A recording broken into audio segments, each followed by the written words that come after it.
скажем так, обезопасивает, да, клиентов посредством введения лимитов. Для розничных покупателей, розничных клиентов в данном случае устанавливается лимит в $1000, месячный лимит.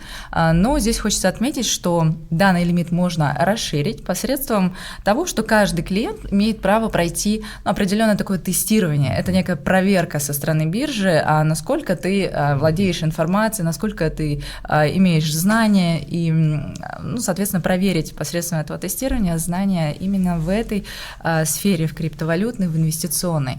И после того, как розничные клиенты могут пройти это тестирование, соответственно, они переклассифицируются, можно сказать, таких квалифицированных инвесторов. Да, оно так и называется. Так и называется, по терминологии МФЦ, квалифицированный инвестор. То есть ему нужно пройти тест ритейл-клиенту, и после он будет рассматриваться как квалифицированный инвестор.